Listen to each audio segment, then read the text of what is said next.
Bienvenidos a todos. Estamos en la sesión 7 del curso de Introducción a Cesar, impartido por el Club.net Almería. Pone sesión 6 en pantalla, no me he olvidado de hacer sesión más. Pero bueno, vamos a ello. En la sesión anterior estuvimos hablando sobre herencia, y haciendo una pequeña introducción a herencia, pero no la llegamos a, aunque la explicamos, no la formalizamos demasiado. Entonces, en esta sesión, primero vamos a hacer una introducción un poco más formal a la herencia. Bueno, ¿qué es la herencia? Crear una clase a partir de otra que ya existe. Tienes tu clase padre, tu clase hijo. La clase padre va a tener unos métodos, va a tener unas variables, que la clase hijo también los va a compartir. Además, se podrán sobreescribir, como ya estuvimos explicando. Es importante decir que en Cesar no hay herencia múltiple. ¿Qué significa esto? Que un hijo no puede tener varios padres. Un hijo tiene nada más que una clase padre.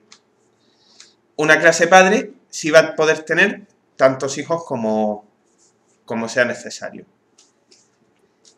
Se pueden crear un tipo de clase especial, clases selladas, utilizando una palabra reservada, que son clases que impiden que puedas heredar de ellas. Es decir, no van a poder tener ninguna clase hijo. Si tú creas una clase que extienda de una clase sellada, o sea, que tenga como clase padre una clase sellada, a la hora de intentar compilar, aparecerá un error diciendo que no es posible. Una clase abstracta, también existen clases abstractas, que son aquellas en las que tienen funcionalidad, pero no la tienen todas. Es decir, es como algo intermedio entre una clase y una interfaz. Ni tiene toda la funcionalidad, ni tiene ninguna, sino hay parte de la funcionalidad que sí, parte de la funcionalidad que no, y confiamos en que la clase hija la implemente. Por otro lado, tenemos las interfaces, que son aquellas que no tienen ninguna funcionalidad. Simplemente tienen las propiedades y tienen los métodos. Vamos a ver un ejemplo con todo esto. Vamos directamente al código. Exacto. Vamos a cambiar mi pantalla. Vale, aquí lo tenemos. Vale. Tenemos primero una clase empleado. La clase empleado tiene un nombre y tiene un identificador, una ID. Ambos son públicos. ¿Qué significa que son públicos? Que otras clases podrán acceder tanto a nombre como a identificador. Exacto. También tenemos una clase que se llama recursos humanos, que extiende, es decir, que es una clase hija de empleado. ¿Cómo lo representamos? Pues poniendo recursos humanos, empleado. Y esta va a tener un método llamado modificar ID, que lo que hace es devolver, se le pasa una ID y cambia el identificador. Por ese nuevo identificador que se le ha puesto. Por otro lado, vamos a tener una clase que se llama administración y también viene de empleado. Esta clase también va a tener el método modificar ID. ¿Cuál es la diferencia de los dos? En recursos humanos, modificar ID es un método público, mientras que en la clase administración, modificar ID es un método privado. ¿Esto qué significa? Método público se puede acceder desde fuera. Un método privado solo va a poder acceder la propia clase, solamente va a poder acceder la propia clase. Entonces, si en el main creamos un objeto de cada tipo, llamamos a modificar ID de cada uno, bueno, como no hace falta ejecutar, como se puede ver, en el segundo caso nos da un error y al ver el mensaje de encima dirá aquí. No es accesible debido a su nivel de protección. Está diciendo es privado, no se puede acceder a él. Vamos con el siguiente ejemplo. Sí. Ve directamente al código. Vale. Perfecto. Entonces vamos a cambiar esto. Sí.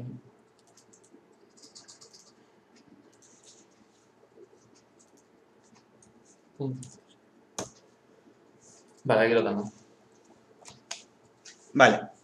Aquí vamos a ver el concepto de clase sellada que hemos comentado antes y de clase abstracta. Primero tenemos una clase abstracta que se llama casa. Sí. Tenemos una clase abstracta que se llama casa y va a tener un tamaño, un precio y un método vender que no está programado. Alguno puede decir, a ver, es que, ¿y por qué no hacemos una interfaz? Porque lo único que tiene es un método y resulta que no está implementado, es igual con interfaz. Bueno, nosotros ahora mismo podríamos poner un método que se implementase a funcionalidad. En ese caso no nos daría error, cosa que en una interfaz no podríamos. Como hemos dicho, es un híbrido intermedio. Por otro lado, tenemos la clase piso, que es una clase sellada. Se declara diciendo public sealed, la palabra reservada sealed hace que la clase sea sellada, piso. Una clase sellada, como hemos dicho, significa que ninguna clase podrá heredar de ella. No va a poder tener ninguna clase hija. Y bueno, tiene un método vender que es igual que el de la clase padre, lo estamos sobreescribiendo. Public override, recordamos, importante para que sobreescriba el método que le viene de la clase padre. Le asigna lo que ese método tiene que hacer. Y después tenemos una clase pública. Vemos aquí que se ve. Tenemos una clase pública que se llama duplex y hereda de piso. Pero hemos dicho, una clase que hereda de piso cuando piso era una clase sellada. No debería. No debe. Entonces, vamos a ejecutar. Vale.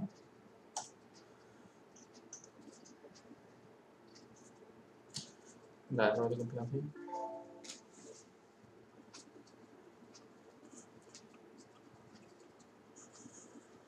Bueno, ha fallado, pero por problemas del proyecto. Bueno, sí. De todas formas, en la consola. Error, que es lo que queríamos. Error, duplex no puede derivar del tipo sellado piso. Exacto. Vamos a ver Tercero, otro ejemplo más de herencia sencillo. Repetimos. Y ya, bueno, el último de herencia. Sí. Cabe decir, herencia es una de las cosas más importantes que tiene la programación orientada a objetos. Permite explotarla adecuadamente. Por eso le hemos dedicado tanta extensión. Hay que saber manejarla bien, hay que arraigar bien los conceptos de herencia, porque al fin y al cabo es que toda la programación orientada a objetos se construye y funciona alrededor de los conceptos de herencia. Vale, ya tenemos el ejemplo. Sí, lo tenemos aquí. Primero vamos a tener una interfaz animal con un método que se llama comer. Como dijimos, recordamos, es una interfaz, entonces no va a tener nada más que el nombre del método. No va a tener ningún funcionamiento.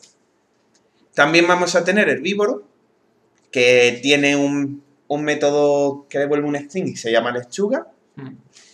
Y vamos a tener un león que cuelga de animal. Aquí lo tenemos. Que tiene el método comer. Un método que simplemente escribe por pantalla comiendo. Por otro lado, vamos a tener una clase gacela que cuelga de animal y de herbívoro. Esto es muy importante. Vamos a hacer aquí una pausa. Algunos dirán, si antes habéis dicho que una clase hija no puede tener varias clases padre. Efectivamente, una clase no puede tener varias clases padre, pero sí puede depender de varias interfaces, de tantas interfaces como queramos, que se expresa así, simplemente los dos juntos, el nombre de una, coma y el nombre de otra. Podemos porque las dos son interfaces. Como digo, si las dos fueran clases, ahora mismo estaría dando un error diciendo que no es posible. Lo que sí se podría hacer, por ejemplo, si nosotros quisiéramos, bueno, si animal fuera una clase, herbívoro fuera otra clase, y quisiéramos que gacela heredase de los dos, decir, herbívoro es una clase hija de animal y gacela es una clase hija de herbívoro. Por ejemplo, es decir, ir encadenando la herencia. Y bueno, pues gacela tiene el método comer, que escribe por pantalla comiendo y el resultado de lechuga. Y el método lechuga hace un return lechuga.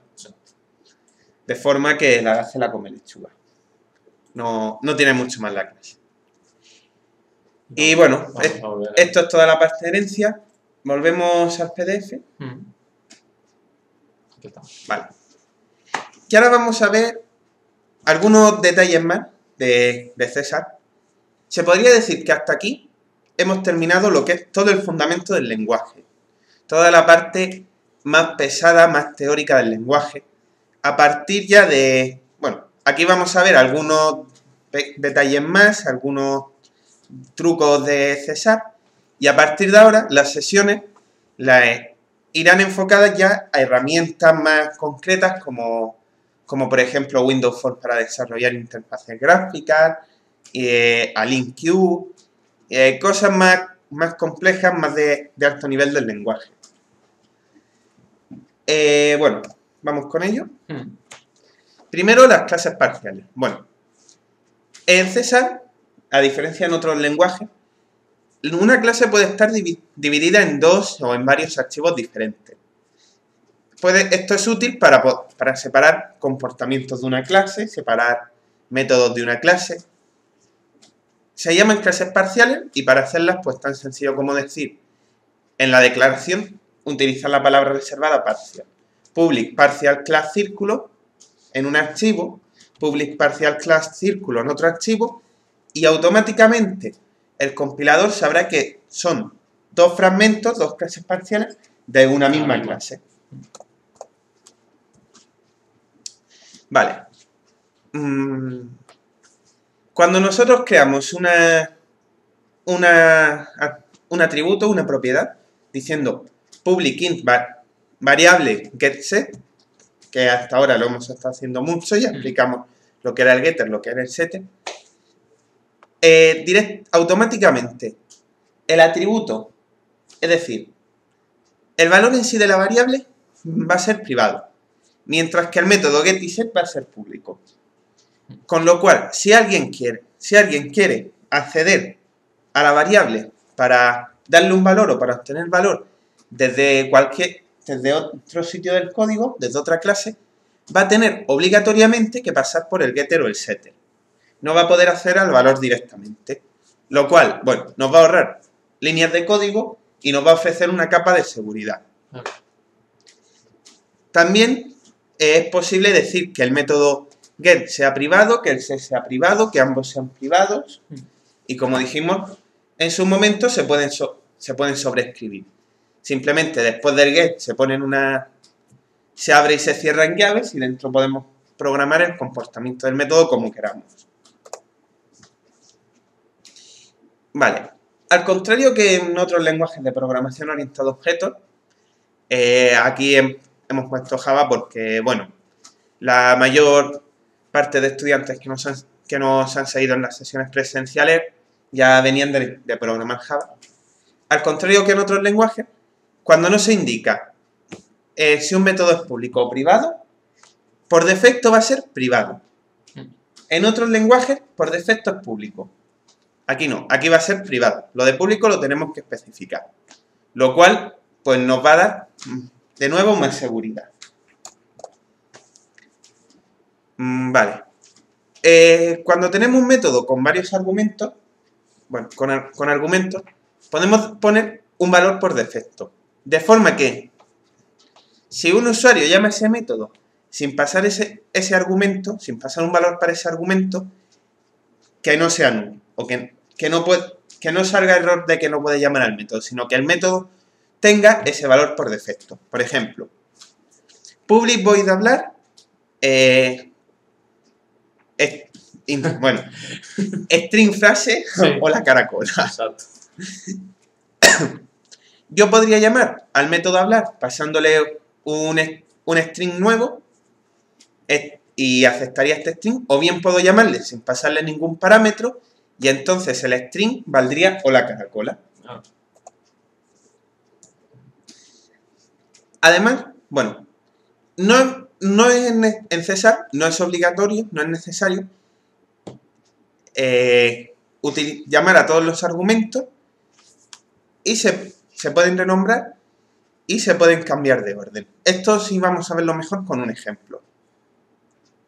Tiene que estar en el código. Vamos. ¿No? Bueno. No. Pues fallo. Bueno, directamente desde aquí. Tenemos una clase círculo que tiene un Bueno, punto. vamos a programarlo en un momento. No, da lo mismo. Vale. Me he perdido. Vale, sí. Bueno, tiene una clase círculo que tiene un punto, tiene un radio. Punto pues es un objeto punto que hemos creado. Tiene un área y un método aumentar-mover, al que se le pasa un punto y se le pasa aumentar con un valor por defecto que igual a 1. Entonces ahora, desde el método main, tenemos varias formas de llamar aumentar-mover. Bien podemos decir, vamos a pasarle los dos argumentos, o sea, vamos a pasarle un punto y vamos a pasarle el número que queremos aumentar. Vamos a pasarle solamente el punto.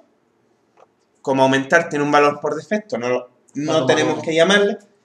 Aquí solo estamos pasando el punto, entonces aumentar-mover cogería ese punto y el valor de aumentarlo cogería como 1. O también podemos decir, le paso el punto y le paso, y digo, aumentar 2 puntos 3. Es decir, que precisamente busque el atributo que se llama aumentar y le pase un valor 3. ¿Esto qué nos permite? Esto permite que pasemos atributos de forma desordenada. Exacto. Es decir, nosotros podríamos poner primero aumentar 2 puntos 3, coma, punto 2 puntos p. Estaríamos pasándole los dos argumentos en el orden contrario y lo aceptaría. Claro, para hacer esto, para pasar atributos desordenados, necesitamos hacer esto, de especificar el nombre para que así sepa a qué corresponde cada valor. Lógicamente no va a poder saberlo por arte de magia. Y bueno, esto ha sido todo de la sesión 7. Nos vemos en la próxima. Bueno, a partir de la próxima, la mayoría las explicará nuestro compañero Juanpe, que ha sido quien me está acompañando en la mayoría de las sesiones.